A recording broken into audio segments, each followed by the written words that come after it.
Welcome to all our panelists. Welcome to all our participants today. Good morning, good evening, good afternoon, wherever you are. Thank you so much for joining us today. We have a very, very interesting event planned today, and we're so excited to have 4 experts with us. I will briefly begin by introducing the organizers of this event. I begin with the Earth System Governance Project, which is a global interdisciplinary research network which is advancing knowledge at the interface between global environmental change and governance. The project aims to explore political solutions and novel and more effective governance systems to cope with global environmental change. The network connects and mobilizes scholars from the social sciences and humanities working from local to global scales. By the end of 2020, the South-South Initiative was established by the Earth System Governance Project with the goal of strengthening the ESG network in the Global South, promoting exchange between Global South scholars, and further building a community of scholarship on regionally relevant research topics. ESG has been doing wonderful work, and we are so honored to be co-hosting this event with the Earth System Governance Project. The Indo-Pacific Circle, which I am representing here today along with my colleague Amba, is a curated network of early and mid-career scholars from the Indo-Pacific who are engaged in shaping the emergent narratives of the region. The Indo-Pacific Circle has 3 main objectives, where we're looking to network and build a community, where we're looking to co-create and define the Indo-Pacific, and most importantly, amplify voices from the region around the globe. Our flagship journal is the Indo-Pacific Review, which is a peer-reviewed journal published twice a year in English, which is dedicated to advancing our understanding of the dynamic and evolving landscape of the Indo-Pacific region. In line with the mandate of the Indo-Pacific Circle, the journal seeks to contribute to a regionally owned reimagination of the Indo-Pacific by encouraging and highlighting forward, creative, and critical views on contemporary conceptions and issues emerging from the region. I am delighted to share with all of you that our upcoming publication is on building a sustainable Indo-Pacific, and we are so honored to have Dr. Jayaram and Ms. Morison contribute to the journal. This journal, this issue specifically is looking at the challenge of sustainability and climate-related challenges in the Indo-Pacific, and we're trying to explore the various social, human, economic, and environmental dimensions of sustainability and explore the various pathways as to how can we build a more sustainable region. In doing so, we encouraged broader definitions of sustainability, which touch on the different environmental, state level, and human implications of this term. So the key issues that we've covered are gender parity and sustainable innovation in the region, impact of deep sea mining in Pacific Islands, South-South cooperation for sustainability transitions with reference to palm oil in the region, and different climate governance approaches in the subregions of the Indo-Pacific, and also how to harness the blue economy potential of the region. The aim of this webinar is to bring 4 experts together to discuss this very, very important theme of why building a sustainable Indo-Pacific is very, very necessary at this moment. And we are so honored to have our experts join us. They do have a very, very long bio, and I apologize in advance if I'm cutting it short, but that is in the interest of time and so that our panelists get the most amount of time to speak on their topics. But I'll begin by quick introductions, following which I will ask the panelists to take over. And before I go into the introductions, a quick description of the format of how we're going about this, where each speaker will be given the first 10 minutes for opening remarks, following which we'll have a moderated discussion on this theme, and then we'll have a Q&A discussion. All participants are encouraged to engage actively. Please ask your questions over the chat box, and we will address them. And again, housekeeping rules, please do stay on mute and raise your hands if you have any queries, and please do not interrupt any of the participants or panelists when they're speaking. So first we have Dr. Jayaram, who is a research fellow at Center Mark Bloch and guest researcher at Freie University Berlin under the Alexander von Humboldt Foundation's International Climate Protection Fellowship for Postdocs 2022-2023. She's also an assistant professor at the Department of Geopolitics and International Relations and co-coordinator for the Center for Climate Studies at Manipal Academy for Higher Education, Karnataka. She's a research fellow at the Earth System Governance, a member of Climate Security Experts Network, a member of Planet Politics Institute, and a member of the Indo-Pacific Circle. We also have with us Dr. Annisa Triyanti. Dr. Annisa Triyanti is an assistant professor of disaster and climate risk governance for sustainability at the Environmental Governance Group, Copernicus Institute of Sustainable Development, Utrecht University. She holds a PhD in coastal disaster risk governance. Her research focuses on addressing water-related disasters in coastal and delta regions, especially in the Asian region. She's also one of the conveners of the ESG Asia-Pacific Group. We also have with us Ms. Elizabeth Morison, who is a researcher in the Democracy and Accountability Program. Her interests in climate integrity and social license are informed by her multidisciplinary background in research, journalism, and community organizing.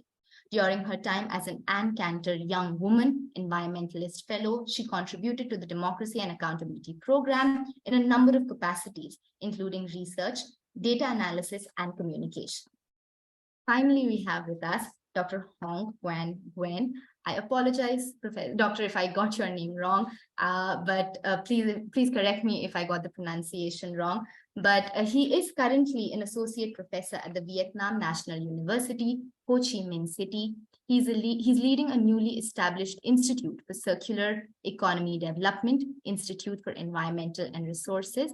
He has a special interest in solving environmental-related issues based on inter-transdisciplinary study and by a strong partnership among academia, industry, and government. He has been working in environmental hydrology in southern Vietnam over the past 15 years and has expanded his expertise in other disciplines, which include, but are not limited to, climate change adaptation, mitigation, circular economy, socio-ecological systems, and sustainability sciences. So a very, very warm welcome to all our panelists. Thank you so much for joining us. We're really looking forward to a very engaging discussion today. With that, if I may request Dr. Jayaram to begin. Dr. Jayaram, you have 10 minutes. I will give you a quick indication towards the 8-minute mark. And with that, the floor is all yours. Thank you so much. Thank you so much, Roshali, and I'm very glad to be here with Annisa, Hong, and Elizabeth, and and I'm also happy to have contributed to this journal issue on building sustainability in the Indo-Pacific, and I'm also happy to be, representing both Indo-Pacific Circle and the Earth System Governance in this event. So what I'm going to be speaking about in this webinar is actually on the topic that I contributed to the journal issue itself. I hope my slides are visible. Yeah, so yes. So the topic that the broader theme that I worked on was about the just energy transitions in the Indo-Pacific, a case for a gender transformative agenda. And I think this is one of the kind of less explored areas when we talk about Indo-Pacific, strategies and Indo-Pacific policies, cooperation on, even when it comes to climate change related issues. Gender doesn't really come up a lot in some of these discussions. So I thought this is an important issue to flag and also talk about, in terms of building the kind of knowledge that we need, and also in terms of enhancing cooperation on creating a gender transformative agenda for Indo-Pacific cooperation and strategy on climate change specifically. And I would also like to acknowledge that this is the topic that I've been working on, not necessarily just the Indo-Pacific, but broadly about climate and gender, or the role of gender in intergovernmental processes on climate change under the fellowship that I'm currently pursuing here in Berlin with the International Climate Protection Fellowship. And I would also like to acknowledge my co-author, Kurnika Bhattacharjee, who's actually my former student, and now she's in University of Sussex. So she has also contributed to this article, and I think she is also attending the webinar. She's not among the panelists, but she's in the participants right now. So just broadly, like why climate justice and gender justice are often sort of, linked with each other. And there's enough reasoning for that. And I don't think, we can actually negate how gender transformative agenda or gender justice is so important to climate justice narratives. Because climate justice has existed for a long time in the climate negotiation space, climate policy space. Operationalization of climate justice hasn't been as smooth as one would imagine, but in terms of the discourses around climate justice have existed for a long period of time. But as we have moved on, of course, climate justice has also taken upon itself new meanings and new dimensions and new actors. Essentially, as you can see in this picture, how non-governmental actors and trans national actors have become a very important part of building this discourse and agenda on gender justice. And as you know, this is one of the quotes that essentially talks about how climate injustice is it's gendered, and it's not just poor countries, it's in rich countries. It manifests in various ways in terms of different sectors like housing, transportation, food insecurity, and also in terms of the intersectional lens that we need to apply to this in terms of how we cannot treat gender as a homogeneous group or women as a homogeneous group, in the sense that we also need to take into consideration disability, class, caste, race, and a whole lot of other factors which also influence how the gendered experiences within the space of climate really manifest itself. And we also have to keep in mind that there are different ways of mainstreaming gender into climate or energy policy. So, of course, gender mainstreaming is also not a new concept, especially UN and various other international organizations, regional organizations, and even national governments have put in place gender mainstreaming measures, which essentially means that we need to think about or assess the implications for men and women of any planned action, whether it is legislation, policies, programs, and at all levels of governance. It's not just at the national level, but also at the subnational level or international level as well. So how these differentiated experiences and concerns can be integrated into design, implementation, monitoring, and evaluation of policies is what gender mainstreaming essentially sort of represents in the policy domain. But there are different sort of ways of mainstreaming gender. So of course, we are moving slowly from a very gender blind or gender negative sort of policies to understanding that we need to integrate gender into all policies. So yes, of course, focusing on equity, that is like 50-50, like more like representation of men and women and or marginalized targeted populations, to more gender responsive policies where you also address the differentiated needs of men and women and address the equitable distribution of benefits, resources, status, rights. But when we talk about gender responsive as well, we do not really address the root causes of inequalities. We do not really go into how the power structures and structural inequalities matter in daily lives, which also affect men and women very differently. And this is where gender transformative approach comes in, where we also have to think about norms and cultural values and power structures and all these different elements which are the root causes of gender inequalities and discrimination. So essentially we need like a systemic transformation, and institutions need to transform themselves as well, where these inequalities are created and maintained because of the power structures that essentially exist. If we look at international or intergovernmental processes, we have the Gender Action Plan when it comes to climate, the climate arena in the UNFCCC, UN Framework Convention on Climate Change. The Paris Agreement also acknowledges gender in a big way. So if we look at the history of gender mandates, it's primarily sort of traced back to 2001, where the first decision was made in relation to at least increasing the participation of women in the UNFCCC processes, if not beyond that. So from then on, many decisions were taken. And I think the 2017 Gender Action Plan in that way was one of these landmark events or landmark developments, which led to finally acknowledgement of gender as an agenda item, as an important issue within the UNFCCC process, beyond just representation, beyond just making sure that there are enough women in all the committees and all the workshops and other things. But beyond that, how do we really transform women's participation by recognizing their, their role and their needs in that sense. So there are various ways when we look at energy transitions. There are many, many issues that are embedded in this debate, right? So it's about access to energy and gender equality. For instance, women have differentiated impacts even when it comes to inequitable access to affordable energy. And this also has to do with the fact that women engage in activities like cooking and collecting firewood and these kind of activities. And it also is, beyond this, when we look at energy transitions and, when we look at jobs, or just if you look at the labor market, again, where women engage in a lot of informal work, which is not recognized. Now, these are the inequalities that needs to be recognized when we talk about transitions. Now, that is why it is not just transition, it's transitions.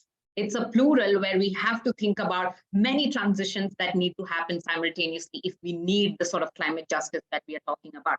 So that you can see, like in terms of share of women in fossil fuel industry was 22%, is still remains very low, 22%. But even in the renewable energy jobs, it's still low, 32%. Although it's much better than the fossil fuel industry. So this kind of disproportionate sort of representation of women, whether it is in the informal sector, like if you look at the coal sector, again, most of the women engaged in the coal sector are doing informal work. So that's something that needs to be recognized as well if we are talking about just energy transition in a systematic way. Now, what is gender transformative energy transitions? As I mentioned, first and foremost, we have to recognize the importance of power in these dialogues. There is no way we can talk about gender responsive policy without understanding the root causes of these inequalities or changing the realities on the ground itself. But beyond that, what are the other factors which are often talked about, even within, for instance, the CSW, the Commission on Status of Women, and also International Labour Organization? All these different organizations have come up with their own guidelines as to how we can make this space more gender transformative. This includes, for instance, workplaces, how represented are women and other marginalized communities within the labor market. This includes education sector as to how many women are there in STEM subjects, which is very critical to the whole renewable energy transitions debate as well. How many women are trained and skilled? Now, it's not just the quantitative aspects, but it's also about how many women are able to even, access these spaces where training and skilling happens. That we have seen in that most of the trainings kind of programs and skilling programs, women are not able to get the access because, again, of the kind of other sort of structural inequalities they face, or the kind of care work they have to engage in, many other factors that kind of disadvantage them within the sector. In policy making, again, we can see that representation of women within political bureaucratic positions is very low in most of the countries, including in the Indo-Pacific region. Now, this is, again, something that needs to be improved if we need more sort of, inclusive ways of decision making at the top level and even, at the other levels of decision making, which is very important. And then I think one of the factors which you would often find, even in my research, what I have found is that there is not enough gender disaggregated data. So this is one of the main obstacles that many agencies face, even when they have to frame a policy based on these differentiated kind of impacts and other factors. So it is in terms of both fossil fuel and renewable energy sectors. Now, in the Indo-Pacific specifically, what I have seen is that most of the Indo-Pacific strategies, of course, do not really recognize gender in a big way. Now, this is one of the biggest challenges that needs to be rectified in a big way. Like even if we are talking about cooperation among countries, or even in terms of changing national level policies. Now, I think one of the policies which I've seen about the HADR policy, which was brought out by the Quad, specifically mentions gender and gender inclusive processes. Now, this could be like a formula which also needs to be applied to energy transitions and other policies which are being adopted at the Indo-Pacific level. The role of climate diplomacy, I think, is very critical in terms of facilitating communication between governmental, non-governmental actors and civil society organizations, because already there is a lot of cooperation that is happening between countries or among the regional organizations on climate through diplomatic channels. How can gender then be integrated in a better fashion is something that also can be discussed further. Institutional bureaucratic processes, I think, is very critical to how this evolves. But if it treats gender mainstreaming as merely a technical activity, a box ticking exercise where you organize a couple of workshops with all women and talk about gender, that doesn't really translate into gender transformative policies. We need to understand this as a continuous process. It's not a technical sort of exercise where, okay, this is an additional burden now that we need to take care of. The role of regional frameworks in adopting an intersectional approach based on their respective experiences is also very critical. And of course, last but not the least, I think the role of grassroots feminist and other mobilizations on the ground have already contributed a lot to some of these conversations. So there is a lot to learn from many of these experiences on the ground as well. So I think I'll stop there. Thank you so much. And I hope to receive questions and comments later on. Thank you so much. Thank you so much, Dr. Jayaram. And if I can just take a minute, I think when you talk about the intersection approach, what I find particularly interesting is that you talk about disability and caste as well, which is very often ignored on larger conversations. And this anyway is such an important topic. And thank you so much for highlighting this in our webinar and through your work. Thank you so much. Now I'd like to move on to Dr. Triyanti. If I could request you to please take over, and you have 10 minutes. Thank you so much. Thank you so much. Can you hear me clearly and also see the slides? Yes, we can. Great. Yeah, so I'm very honored to be here. Thank you again for the invitation for me to speak in this very important webinar. Yeah, maybe a bit of disclaimer. Throughout my presentation or my intervention, I would use the term of Asia-Pacific instead of Indo-Pacific. I think we can get into so much discussion about what the difference are, etc., which we already have in our own ESG Asia-Pacific working group. But I think it's just important to see it at the bigger picture in this webinar. And of course, we can discuss them later on as well during the discussion session. So yeah, so the starting narratives of my intervention today is related to my work. So my work is related to climate and disaster risk governance for achieving sustainability. So it's a pressing issue nowadays, especially in Asia-Pacific region, about the compounding risk in Asia-Pacific region and its impact also to sustainable development goals. We all know that Asia-Pacific region is the most prone region to climate and disaster risk. The region is also home to more than 60% of global population. It covers many diverse countries, culture, and ecosystem, and all of which face a multitude of challenges. But what makes the situation even more daunting is the compounding effect of disaster and climate risk, which create a complex web of interconnected problems. So climate change here stands as at the forefront of the compounding risk. Rising temperatures, extreme weather events, and also sea level rise pose a severe threat to the vulnerable communities. And we now experiencing a lot of more disasters, including floods, droughts, and cyclones in this region.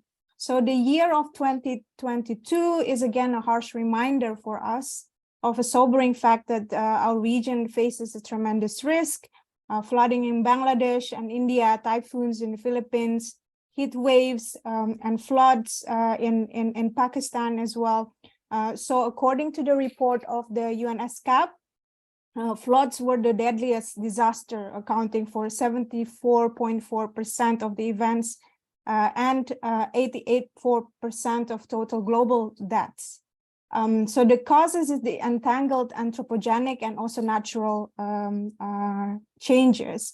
And these disasters does not happen overnight, but enforced by underlying vulnerabilities due to declining ecosystem health, social economic pressure, injustice, poverty, political unrest and conflicts, and also weak governance. So that's the whole argument about the multi-risk approach and also the need of systemic risk approach. So in terms of the connection with SDGs, so these compounding risks have a direct impact on the SDGs. So of course, you all know that SDGs encompass a broad range of interconnected goals, starting from eradicating poverty and hunger to ensure clean water and affordable energy.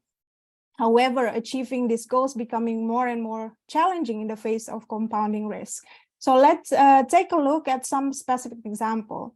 Goal 1, for example, aims to eradicate poverty, but because of climate change-induced disaster, it pushed the community deeper into poverty and undermining efforts for achieving sustainable development goals. And also the same case with end hunger, so goal number 2. More and more droughts and also extreme weather events disrupt agricultural system and therefore exacerbating food security.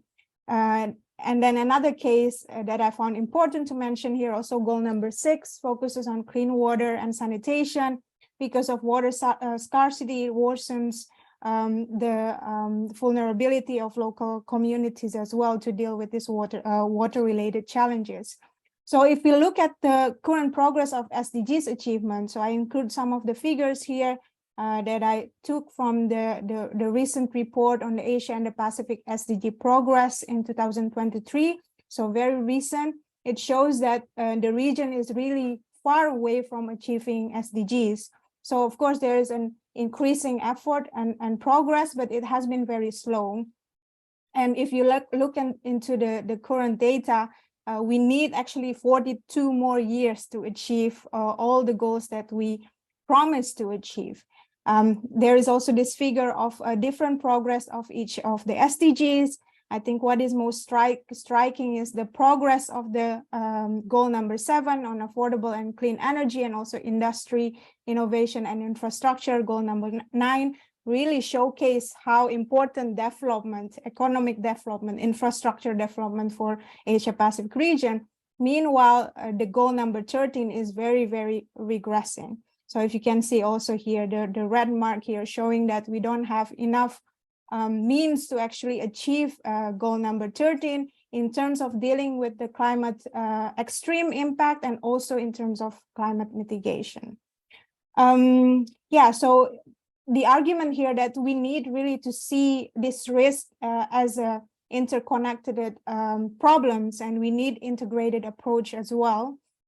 So how to actually break the silos and also work together across sectors and disciplines, also with stakeholders like government, civil society, private sectors, and how we can actually enhance our governance capacity and explore also different modes of governance, different way to govern, because of course Asia-Pacific is having a very different context and situation compared to other regions because of the very well-known vulnerabilities, but also because of a rich culture and rich natural resources that we can actually harness in terms of building governance strategies.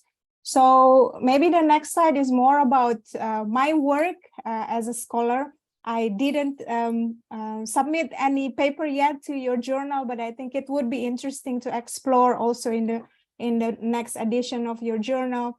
So my research focuses on the lens of environmental governance. The focus is on delta and coastal governance, climate adaptation, and also ecosystem-based approach. Maybe some of you know it as nature-based solution. There are different terms nowadays, so I think you can either use one of them. But the key point here is that nature-based solution is really about that we increase the health of ecosystem for the sake of human, but also in terms of nature as well. So maybe you've also heard about the rights of nature approach, etc. So I think it would be much more useful to use this term in order to advance our thinking on how we can conserve nature, not only for the sake of human, but also for our planet. Several research topics that I want to highlight here. So I study governance perspective on climate scenario and integrated assessment models. I think you know the work of IPCC, which is very much based on the natural science and economic perspective when they try to build this a climate scenario. It is very helpful, but I think the critic here, so that's why I thought that our work at the Copernicus is important, is to ensure that there is this governance and policy perspective incorporated in building these models, because as you have known, maybe these models is really about trying to find different policies that can help us advance our effort to achieve the climate goals. But we need a governance perspective. We need to see different type of knowledge, also from the lived experience of the government and societal stakeholders as well, to envision what kind of future that we wanted to live in the future.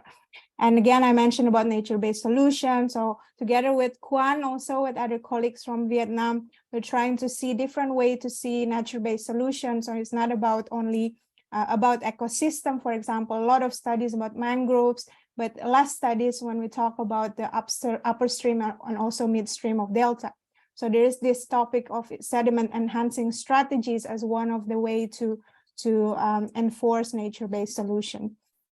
Another topic is about systemic disaster risk governance, especially in my home country, in Indonesia. I think it fits very well with the topic that I presented before this, the background, the motivation, why I think this study is very important, is to see disaster risk event as cumulative results of weak governance, politics, conflicts, etc., which is still a gap in knowledge.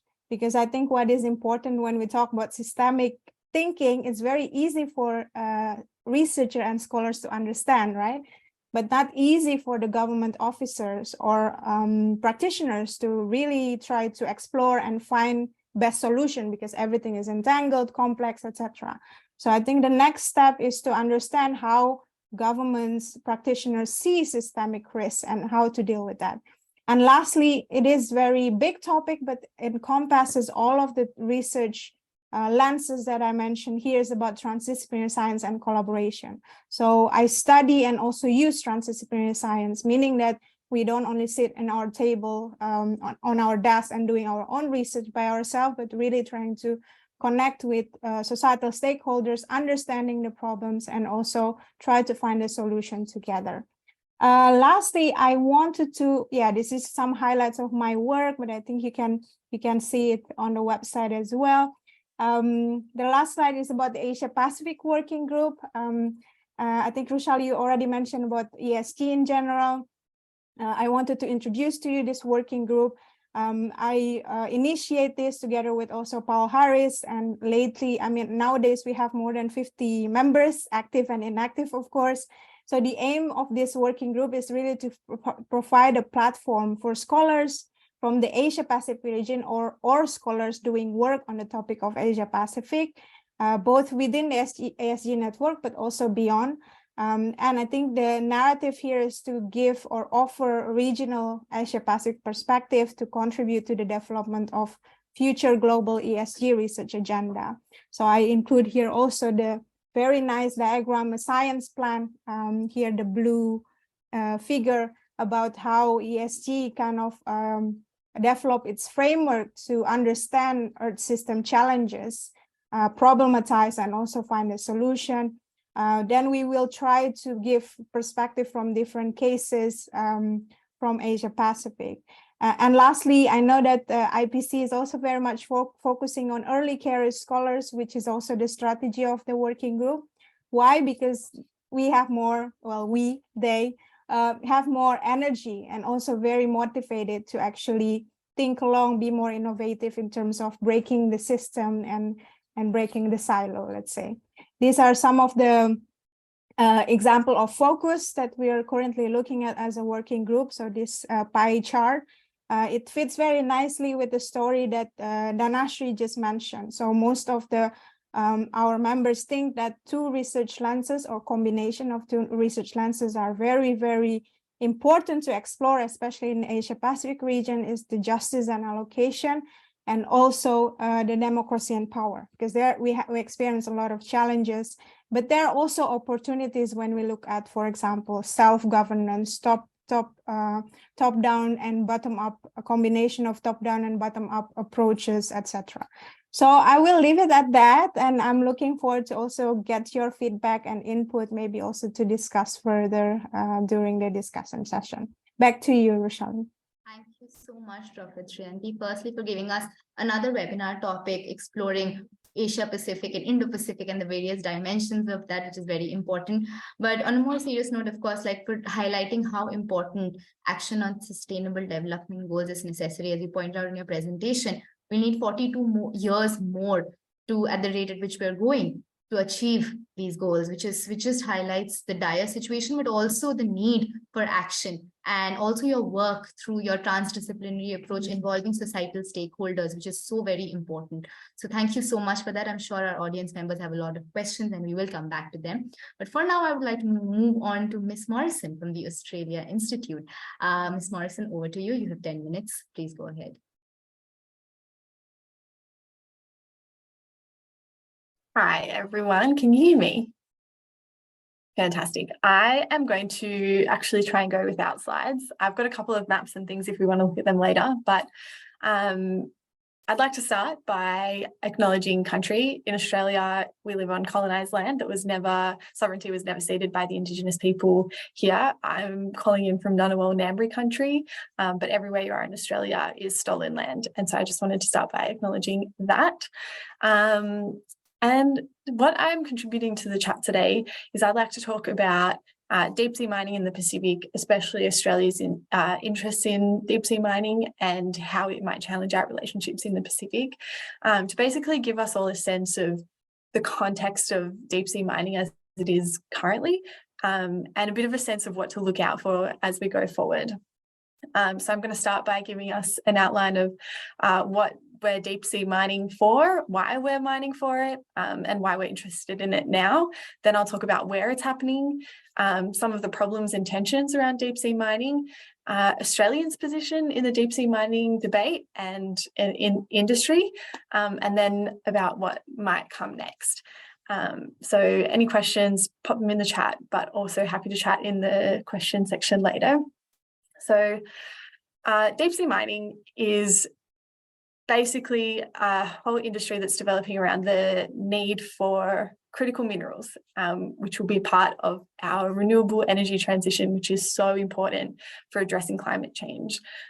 These critical minerals include cobalt, manganese, nickel, zinc, copper, and they're really important for critical renewable technologies like electric vehicles, solar panels, wind turbines, and batteries.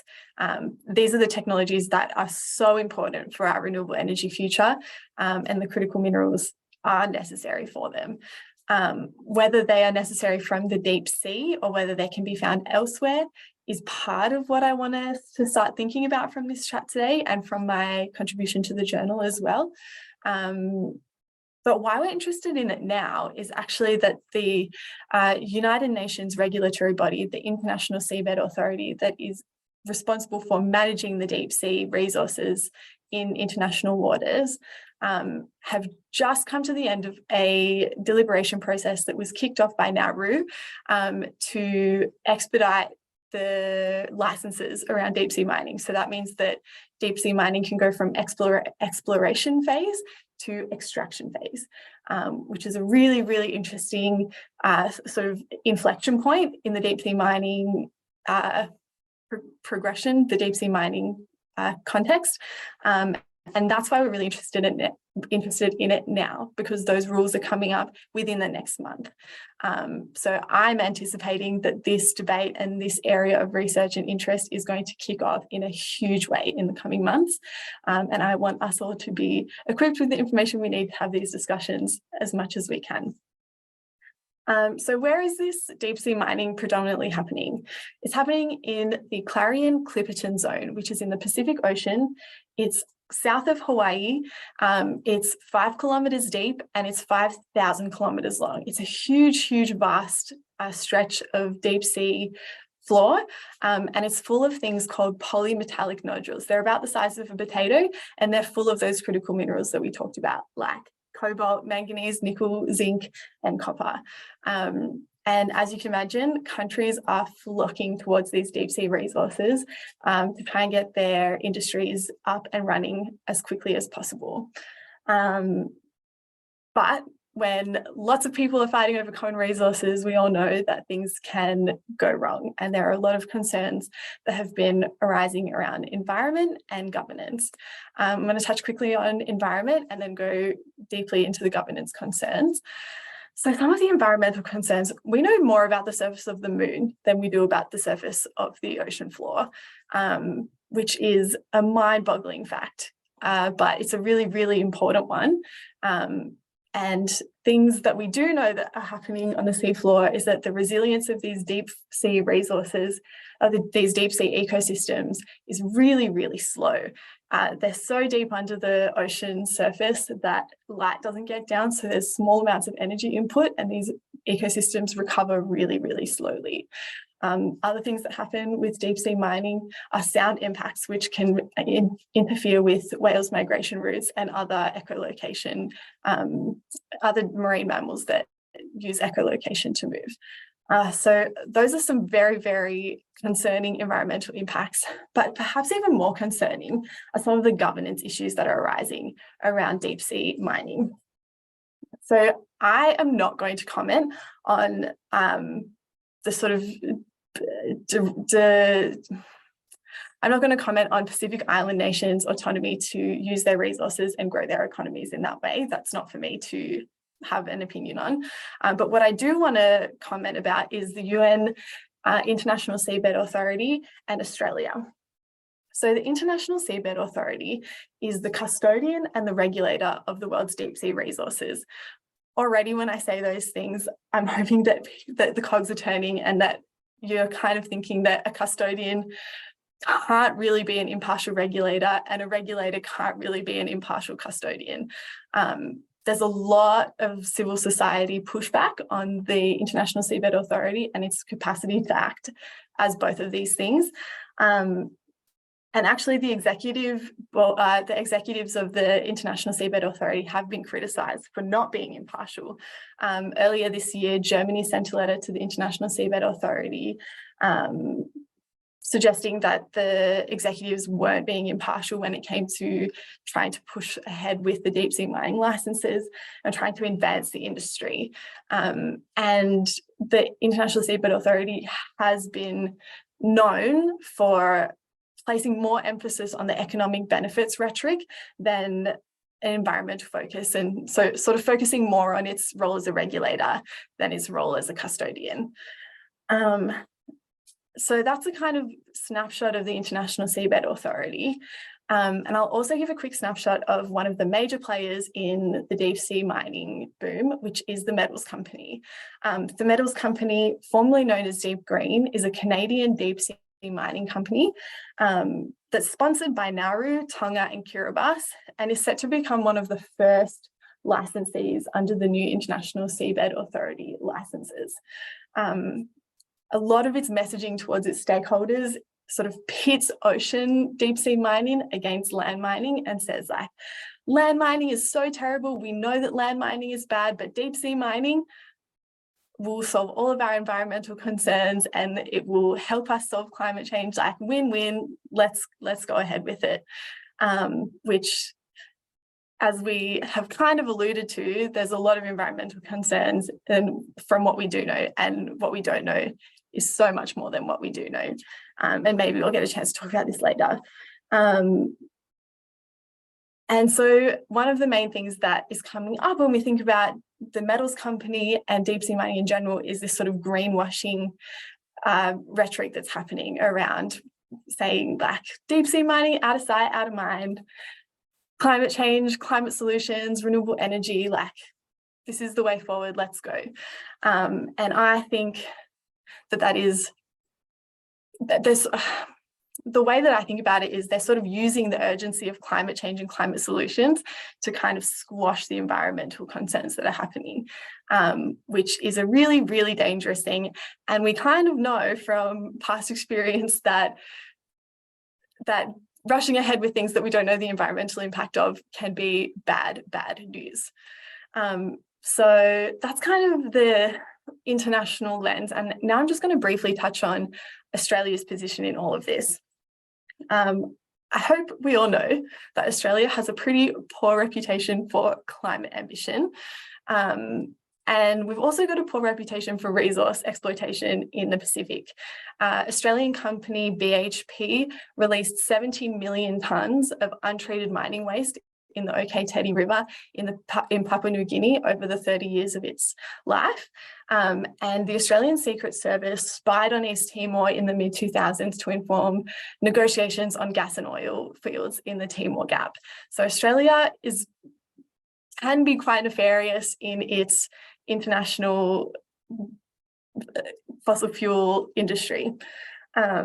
Australia is also one of the world's largest fossil fuel exporters, and research that the Australia Institute did earlier this year found that the Australian government is subsidising fossil fuels to a tune of about $11 billion per year, which is quite mind-boggling when Australia is saying all of these amazing things about net zero and 43% emissions reduction and 2030 and net zero and all of these things.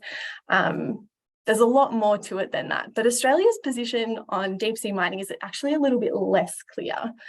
The National Science Agency, CSIRO, is actually in a $1.5 million partnership with the Metals Company, the Canadian company I spoke about just earlier, who is poised to become one of the first deep sea mining companies. I don't want to give too much airtime to a $1.5 million partnership. It's not huge in the scope of Australia's international relations. And the spokesperson for Ed Hussick, the Minister for Industry and Science, said that this partnership is at arm's length from government. So to the extent that Australia's government is related to these deep sea mining research, it's hard really to say, but there is a partnership there that does exist. On the other hand, the government's draft election platform, which is public, but it is a draft as a disclaimer, says that Labor, I'm going to read from my sheet right now. It says that Labor will ensure that the Australian government leads ambitious international efforts for global agreements on a moratorium on deep sea mining in international waters. So these two things kind of don't really add up. And the other thing that is happening in Australia at the moment is that Australia talks all the time about its Pacific neighbours and our Pacific brothers and sisters.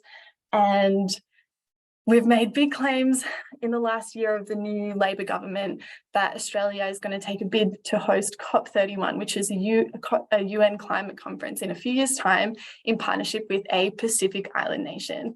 The Pacific Island nations are divided in how they feel about deep sea mining. As I mentioned, Nauru, Tonga and Kiribati are sponsors of the Metals Company, and in their sort of rhetoric around the way they talk about it, they want to sort of claim the economic benefit of the industry and pursue their self-development goals, and so they should. That's totally within their rights. Other countries have called for a moratorium because it's a little bit more aligned with their environmental values and their custodianship of the oceans and that kind of thing. And some other countries are more in between. They think that we should just hold off until we know a bit more. So there's a wide spectrum of positions in the Pacific. And I think Australia trying to host a UN climate conference with the Pacific Island nation, who they choose to partner with in that sense is going to be a really, really interesting decision. And as we talked about, Australia doesn't have a great reputation for environmental exploitation in the Pacific. This decision could really test those tensions with some of those Pacific Island nations. I don't know what's going to happen next. I don't know who they'll choose. I don't know which side they're going to go with, sort of the pro-mining or the moratorium on mining. But these are all the things that I see coming up in the next little while.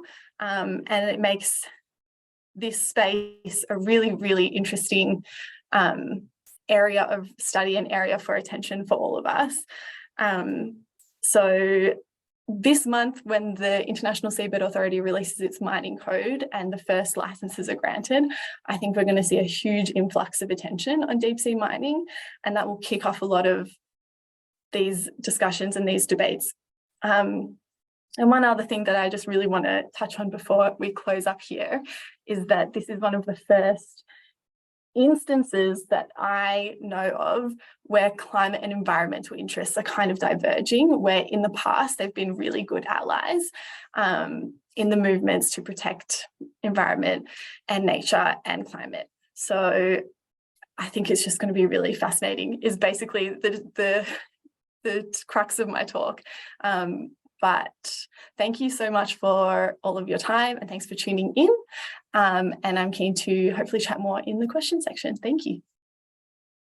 Thank you so much, Ms. Morison, and thank you so much for demystifying I think, deep sea mining, which remains shrouded in mystery, and for breaking down several rhetorics which are coming out and understanding the real impact of this issue. And I'm very excited to open the journal up in public source, which will be soon available on our website, which goes into more details about this. So thank you so much for that enlightening presentation. Last but not the least, I would like to hand it over to Dr. Hong.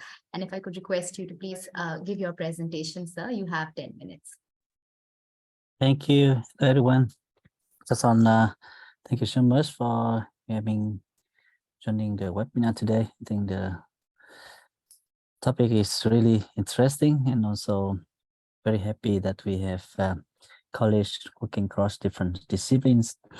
Also very thanks, Annisa, for your kind introduction for me to this. And actually this week is really terrible for me, but I'm really happy to join with you. Okay, so my topic, actually, if you see my screen, can you see my screen now? Okay, good. Yeah, so I'm trying to share with you a bit about what we are doing now about circular economy in Vietnam, and I'm trying to share with you what I'm thinking about. There are some potential collaborations in the Indo or Indo-Pacific regions in terms of sustainability. Okay, I will skip a bit, but there's just some slide here. First, also want to share that our institute under Vietnam National University, which is eco-ministry university in Vietnam. So that's why we are not only working on research or teaching undergraduate, graduate, but also have a strong mandate to support the country development in terms, especially on policy recommendation or support.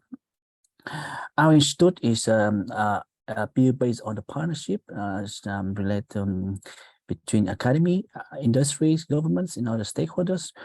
We are working on different aspects of circular economy, crossing from technology to policies, and also at different scale. But we also have a strong mandate to link this circular economy in Vietnam and the world. Yeah, in terms of circular economy, we are working across different sectors, including ACT industries, bioeconomy, which is also linked to agriculture, forestry, and food, and also solution for coastal island regions, but also some emerging topics, especially plastic waste, renewable energy, and others. Yeah, I think I'm not going to give too detailed about circular economy, but to try to say that it is really a solution to deliver the decoupling between economic and environmental, economic growth and environmental degradation. It's built based on the concept of multi-objective, so that we can, apart from having economic growth, but we also have some others, including natural preservation, but also create job, market, and also other social effective. This is just a slide which I want to quote from Janis Potanic from just 2 weeks ago when we was in Helsinki for the World Circular Economy Forum. He said the future will be circular, the future will be green, or there will be no futures. So yeah, you can see actually here the circular economy can address about and directly 9 over 17 sustainable development goals, and others goals that are indirect impacts. Of course, there are historical development of the circular economy, but I think we also want to mention, especially in the last column, there's strong linkage between circular economy with Asian cultures, for example, the Buddhism or Taoist ecologies. This is, I think, also very interesting for the Asian countries. I will also skip this, but I think I also want to mention that the circular economy can work across different scales. It can be from micro scale like company, but on be bigger like meso scale, industrial park, for example, but also cross macro scale, which is ranging from city, region, national, or international. So there are different frameworks showing how circular economy can approach to different scales. And I mean, okay, this is also very important because we are now in the global agenda related to renewables, energy, or carbon neutralities. People are a study from Ellen Martha saying that if we are looking at only on renewables, it can take only about 55%. Other we can achieve through circular economy solution. Second part about circular economy development in Vietnam.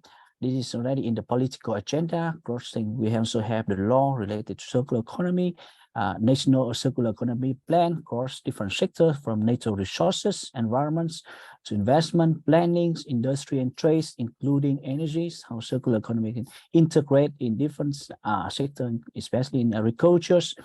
Also have some company leading into those topic, but of course there's still quite some limitations. I mean, especially from perspective from SMEs, small medium-sized enterprises, they are still quite underdeveloped in terms of circular economy. Okay, then coming to some example.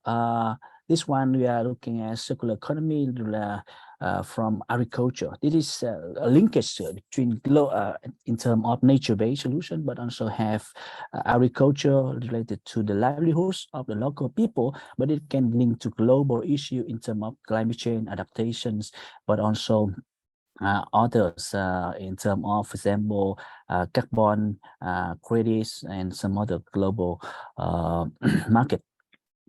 Another important one we also want to share is circular economy for Iceland, which is we just developed the plan and approved by the local government. You know, in Indo-Pacific, we have a lot of islands. How circular economy can have sustainable Iceland development is very important. We also have how to integrate circular economy in provincial or regional master plans, because their circular economy really to links different sectors together. Another one is we're working is a Living Lab, where we try to have collaborative environments where we can develop solution, but together with different stakeholders from research perspective, but also business perspective, opportunities, and also policies from local governments. This is a study we are working on circular economy for just transition in for plastic, looking at how plastic have been transferred from European country to Asia, including Vietnam, Indonesia, Philippines, and how the just have been addressed in terms of plastic. Yeah, I want to also to try to put up the several topic that I think we can look at for in the Asian or Indo-Pacific regions. First, also our coming conference on circular economy for green transition in Asian Pacific, respectively from 14 to 15 September this year, Ho Chi Minh cities, where we try to combine with the Ho Chi Minh City Economic Forum, respectively about more than 1,500 people, including global many countries to join Vietnam. And some other topic in this, including just energy transition, carbon neutralities, ocean plastic or green tourism, the nexus of water, foods, energy, biodiversity, for example, especially in the lower Mekong regions. Or there are some other existing initiatives, including the bio-circular green economy for Asian countries, or the circular economy, global trades, global inclusiveness, circular economy.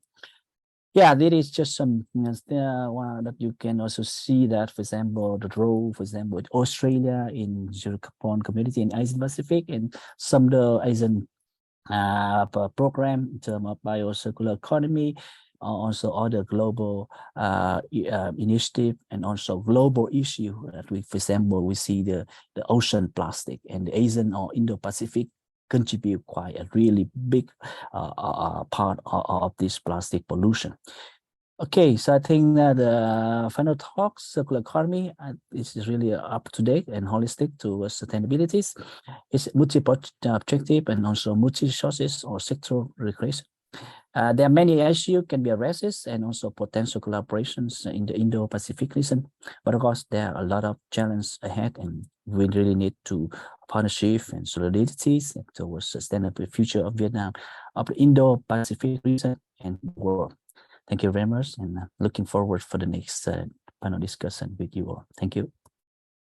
Thank you so much, Dr. Hong. This was an extremely insightful and detailed presentation. And it was very interesting how you highlighted specifically the potential areas of cooperation and collaboration in this region, which is largely missing. So thank you so much for highlighting that. Before we open up the panel, open up for a question and answer session, I will use my discretion as the moderator here to pose a few questions to our panelists. And I would request you to keep maybe your interventions to about 2 to 3 minutes so that we can, of course, interact with the audience members as well.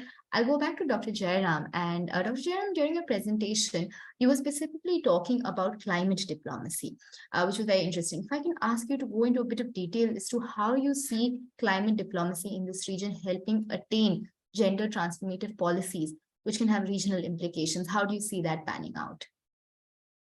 Yep. Thank you, Rushali, for that question. I think when I said climate diplomacy, what I meant was there was already a lot of cooperation within the region between countries through regional organizations, through sub-regional organizations on climate change, and to some extent, on energy as well. So these platforms can be essentially used. These are already like diplomatic channels and platforms built over a period of time with a lot of, attention being paid to the problems and challenges being faced within the region. For instance, in this region, you cannot think about energy transition and climate action without linking it with development imperatives. You cannot. So these are the kind of challenges, these are the kind of issues that are embedded in the thinking, in the kind of strategies that countries are talking about and countries are already sort of putting in place. In, of course, cooperation with other countries. So that diplomatic sort of, platforms can be leveraged further to integrate gender into the kind of policies that are being made or the kind of, cross-country collaborations that are being put in place. So that was what I meant. And it's also a creative way, for instance, for sharing information and, learning the best experiences from different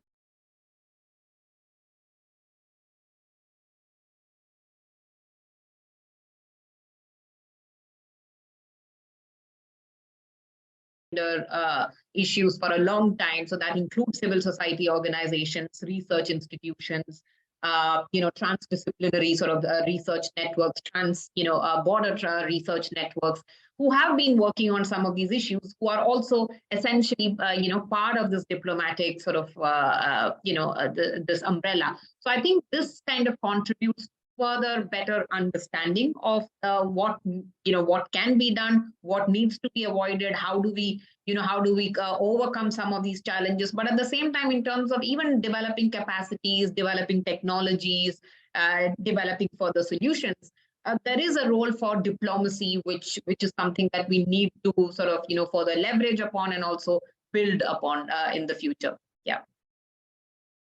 Thank you so much for that. Dr. Triyanti, while we are on this question of the gendered response and the need for this gendered lens on this discussion, I'm curious if you see that there's a need for such a gendered lens when it comes to issues of, governance, in the governance of deltas and water management systems. Is it there? Do we need to achieve it? How can we go about it? What are your views on that? Yeah, I think it differs because, like I said, especially when we talk about Indo-Pacific or Asia-Pacific, it encompasses different countries now. But in general, we need gender-responsive approaches. Also, in terms of Delta, the case of Delta is very clear because it's a very resourceful area, very prone also in the same time. So many communities dependent on deltas actually to live. But yeah, your question about if it's already there, I think to some extent it is, because the perspective is already there. People, researchers, policymakers started to be convinced that gender-responsive approach is needed, especially when we talk about resource allocation, participation of vulnerable communities. It includes also women, children, disabilities. So there are different layers that we have to think about. And also when we talk about climate change impacts, for example, the impacts are actually different. There's also inequalities of impacts when we talk about climate risk. Women particularly is more vulnerable because in the system they're already quite in how do you call it, in less prioritized area, let's say. Therefore, it is very needed to think about a specific approach to leverage their capacity. And also another thing is when we talk about their contribution to livelihood, like I said, like Delta is a very resourceful area. People are depending on deltas, and women are really crucial in terms of building livelihoods in deltas. However, their voice is actually less heard, especially in the context of countries where power of men in the household is like very how do you call it, very powerful compared to women and girls. So in that sense, I think the next step really to kind of leverage this agenda further, especially in policy making. There's always an issue about not just only recognizing, but also how to use the voice contribution of women who are actually experiencing in the real life, the inequalities, impact of climate change, in order to make sure that the policy would work. Maybe that's my answer to your question. Thank you so much for that. Ms. Morison, if I could ask you about when it comes to deep sea mining, and you're talking about how the effects, the environmental impact of the same is still unknown, which is extremely scary, of course. But how do you see the need for these developing countries in the Indo-Pacific region? How can they balance this imperative of economic development while keeping in mind the environmental impacts of something like deep sea mining? Is this balance attainable at all? It's interesting that you you sort of speak about it in terms of the economic balance, and I think valuing everything in an economic sense cannot achieve balance. I think that by looking through things in that kind of single lens negates the possibility for balance, because there's always going to be trade-offs, and there's always going to be a cost-benefit analysis that provides one thing over another. And I think yes, these Pacific Island nations deserve every opportunity to grow their economies and to have agency over their economies and to build sustainable wealth and to grow towards their sustainable development goals. And I think absolutely yes to all of the opportunities that they can have to those things. And I also think that you can't reasonably quantify everything in economic terms, and especially things like deep sea environments that we know almost nothing about. I think achieving balance means looking beyond economics and looking at the value of everything sort of more holistically. And sort of as I've alluded to earlier, this is a sort of inflection point between climate and environmental interests, and those movements and those civil society movements especially have been so they've played really well together in the past, and I think this is a possible time when they might diverge. And in that circumstance, given that the pressure might diffuse a little bit between those movements, I think it's even more important for decision makers to be taking those environmental values and those climate values into the equation as well as economics. Thank you so much. That is indeed a very interesting and much needed perspective. Thank you so much.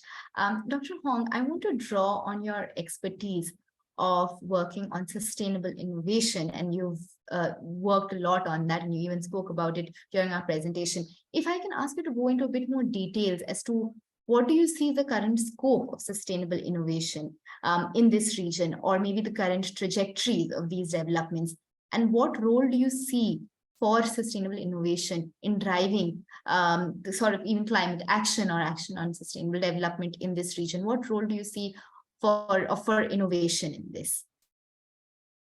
Yeah, thanks. I think this is really interesting question. And actually, in circular economy, we have also a top of or a pillar or the topic working on innovation in circular economy, and especially innovation business models. I think this is really a very important one. Innovation here is crossing different areas. It's not only related to innovation in technology, but there are innovation or social innovations or rural innovation, how innovation can address different aspects of the business or of the societies. And this actually also creates a lot of, let's say, space for entrepreneurs, because let's just back to one of my slides related to the current awareness or readiness in circular economy. Actually, it's really quite slow, and actually we see the transition or the transformations among those enterprises into green business is still really a challenge. So actually, apart from innovation solution that can have those company, but I think the innovation is very important to or space for entrepreneurs. They need those solutions to have the existing enterprise or industries. And another thing related to circular innovation is how, because we are talking about circular economy. It is really like a multi-objective or multi-purpose solution, and it's not really in the regular thinkings. So actually find out how the multiple objective can be addressed. It's really need innovative solutions. So it also can come also to different levels. We can come to the farmers, we come to the factories to see how innovation can address their direct business. But this innovation can also go to the bigger scale. Let me mention again the industry scale or governments, or in terms of administrations or management at the province or cities and region. This kind of innovation is much we need to look at a little of very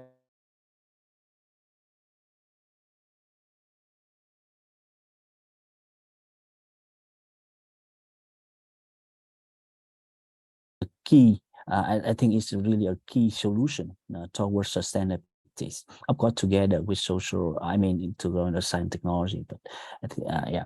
So again, here, we have to go back again to the roles of the universities. It needs to be not only research oriented, but really need to be innovation. In terms of direct impacts, more impactful or more direct impact to society. Thank you so much for that. Thank you. This is the extent to which I utilize my privilege as a moderator, and now I will open up to the question and answer sessions. As indicated in the chat, please feel free to drop your questions on the chat box or raise your hands, and I will request you to unmute yourself, give a very brief introduction, and direct your question to whichever panelist, or indicate if it's a question for the entire panel. We do have about 10 minutes. Unfortunately, we don't have a lot of time, but we would be happy to also take your questions over email and direct it to our panelists. But for now, if there are any questions, I request you to use the chat box or raise your hands, please. Are there any questions? I do see one raised hand, which is from Amba. If I can request Amba to please unmute herself and ask the question.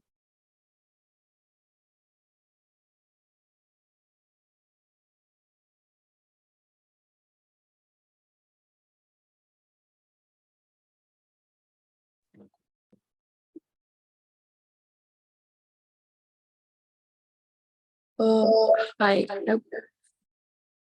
I'd like to ask this question to Ms. Morison.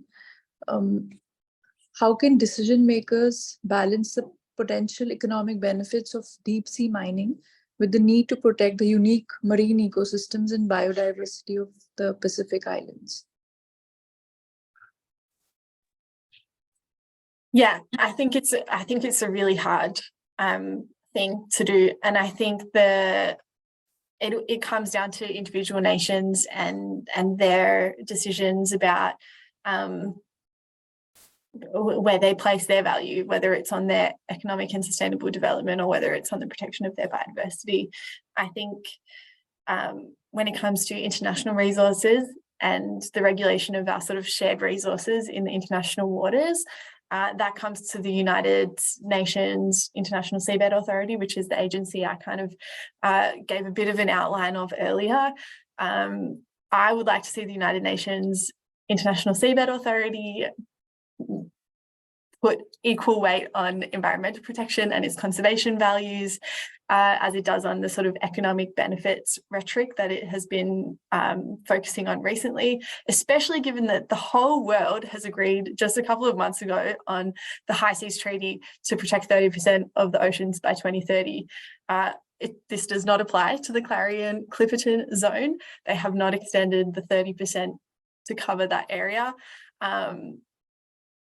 You can kind of imagine why, but I think there's no denying that the world is coming finally to agreements that conservation is so important. And I think as well, given the sort of 2030 target of that, we know the year 2030 is a benchmark really well. It's used all through climate talks as well. So I think it's really nice to see the environment movement achieve a really solid 2030 goal as well, to kind of put that urgency on environmental issues as well as climate issues. Because I think there was a bit of a risk of climate getting all of the urgency and all of the impetus, and then deep sea mining and other sort of dangerous industries going ahead without the environmental urgency also alongside them. This is a long-winded, convoluted answer to your question. It's probably not an answer to your question, but I think I would like to see more balance, and I would like to see economics become a sort of side consideration to the bigger considerations of climate and environmental values.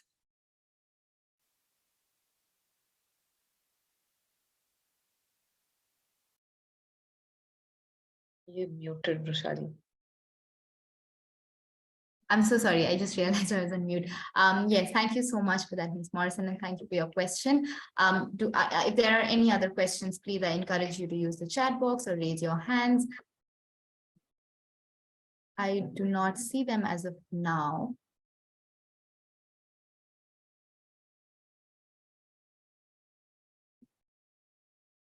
I do see Dr. Jayaram. If I could request you, please go ahead. Yeah, I have a question for Annisa, actually, if that's okay. I mean, she spoke about nature-based solutions, and I think, this is such a critical debate right now, even in the climate negotiations. Like, there's a lot of, I mean, the whole topic is so politicized now. Like, what does nature-based solutions constitute? How do we go about investing in nature-based solutions I mean, there's also this confusion between nature-based solutions, ecosystems-based adaptation, how much of it contributes to mitigation, how much of it is for adaptation. So I was just wondering, also developing countries are very divided when it comes to, acknowledging the role of nature-based solutions as well, especially even when it comes to the IPCC report, for instance, when it actually talked about promoting or kind of investing more in nature-based solutions. So I was wondering, like, from your research around the politics around it, and how do policymakers really engage in these discussions at the national level? And also, how do they go about implementing these solutions? About who's really included in these processes, who are excluded, which is also a major problem. And also, like, there's a lot of greenwashing that is also associated with nature-based solutions, which is also a problem, I guess. So I just wanted your views on this from your research in the countries that you specified or otherwise. Yeah. Yes, can I answer that, Roshali? Thanks a lot for your question, Dhanasree. I mean, I somehow kind of implicitly addressed it in my presentation, but because it's only 10 minutes, I couldn't problematize it enough. But I think you're right. I mean, NBS, nature-based solution, is now very much, the sexy term, everyone using it. But I think people are kind of forgetting what's the use of that concept. It's about connecting back to nature, basically. But of course, there are opportunities, both opportunities and challenges. Opportunities is, of course, you remind people, right, that we need to connect with nature. It's good in terms of policy language, because you try to convince people, hey, do more investments.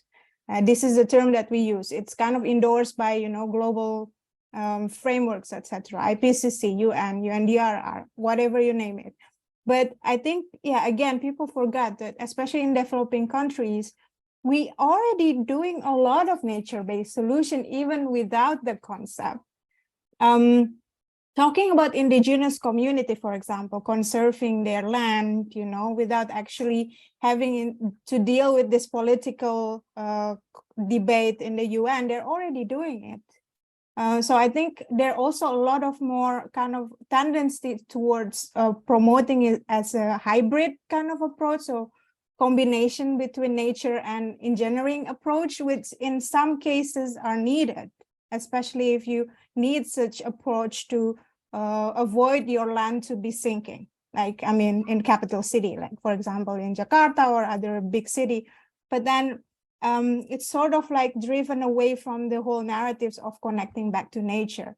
It is more about international development agencies trying to put more investment and finance, exporting knowledge about this hybrid technocratic solution, more than a nature-based solution in its essence, let's say.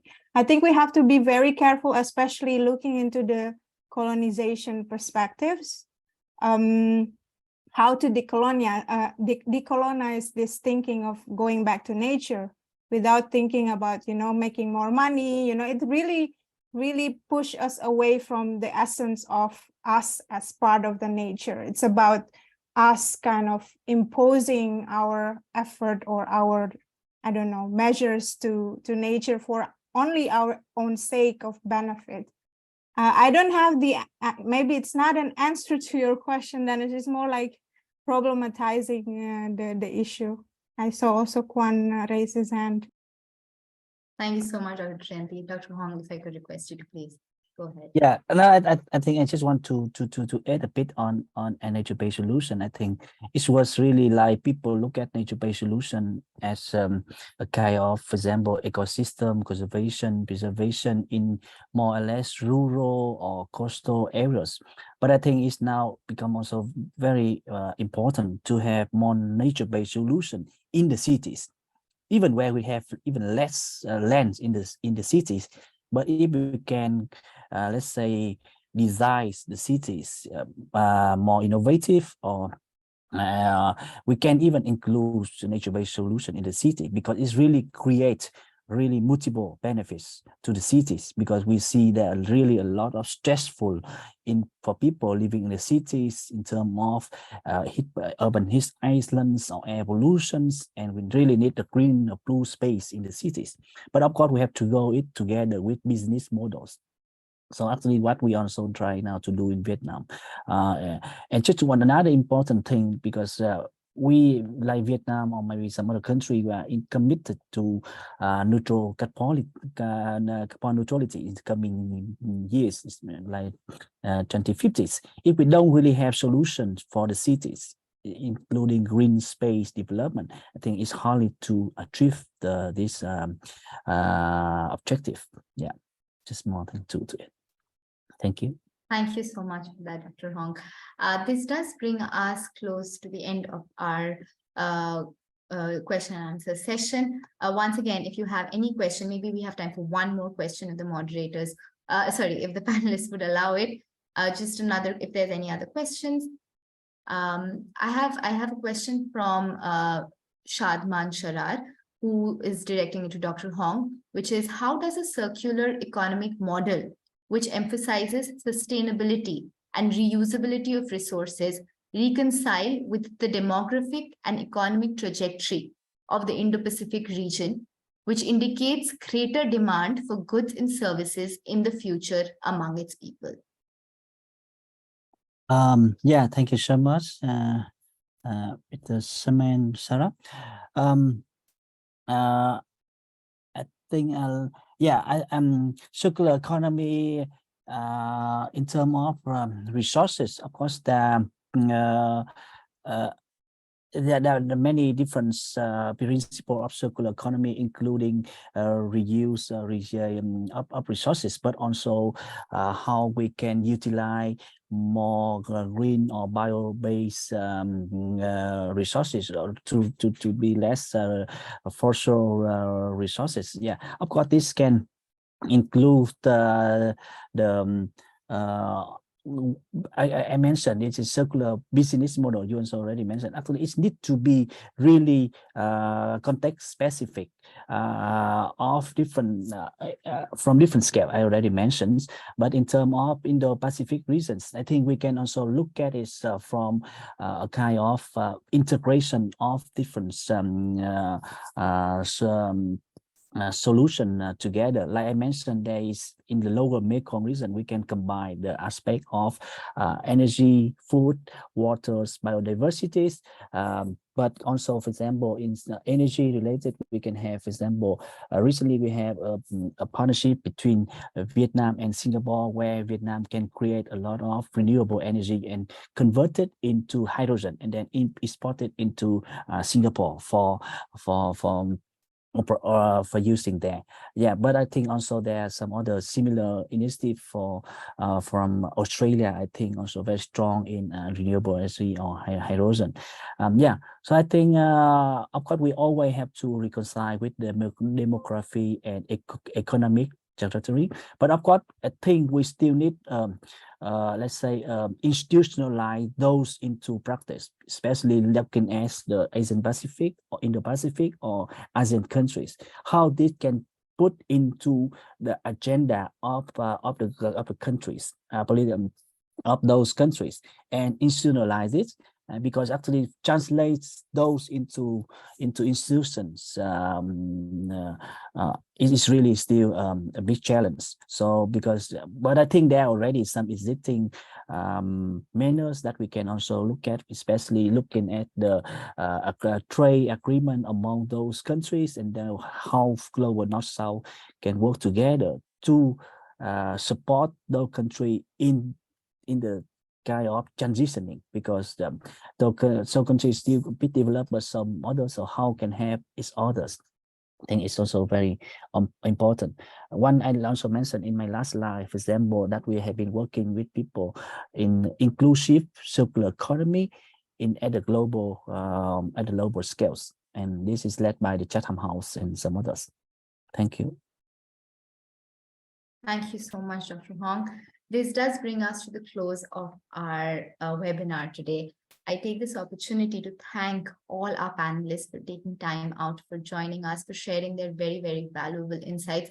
And the very fact that I think the presentations have left us thinking, and they've raised more questions in our head than answers, is sign of just how enlightening and how intellectually stimulating this webinar was. So thank you so much for taking the time out, for joining us today. Thank you so much for the audience members for patiently being a part of this webinar, for asking these interesting questions. And last but not the least, I would like to thank Team ESG. We have Camille with us, we have Jane with us, and thank you so much for being so supportive throughout the process and for the wonderful work that you're doing. Finally, I will take a minute to also thank our contributors for the Indo-Pacific Journal's upcoming edition, which will be released soon. It will be on our website. We will be sharing it on our social media channels, as well as over email for all those who subscribed to us. So please be on the lookout for that. Firstly, of course, Dr. Jayaram and Purnika Bhattacharya for the very interesting expert commentary, as well as Ms. Morison. We also have contributions from Marufa Akhtar and Subeta Farouz. We have a contribution from Uja Tapan. We have a contribution from Dr. Varki and Dr. Shaukuan Chorzad. And we also have a contribution from Shui Yi. I will not reveal more details as to what the papers are, but I can assure you that they're extremely interesting and worth your time and effort. We will be sharing that with you. So once again, thank you so much to our panelists. We will stay in touch. And for our audience members, if you have more questions, which unfortunately we could not address due to the time limitations, please feel free to reach out to us. I will be sharing the email over chat here, and we will direct it to the panelists. And of course, the panelists, I would request you to address them if we receive them, and we will communicate it back to the members. Thank you once again. Thank you so much. It was an honor to host all of you. We look forward to your continued participation. Thank you so much. Thank you. Have a good Thank you, weekend Kate. to all. Thank you. Thank Happy weekend. you. Thank you. Have a nice weekend. Bye. Bye-bye. Bye.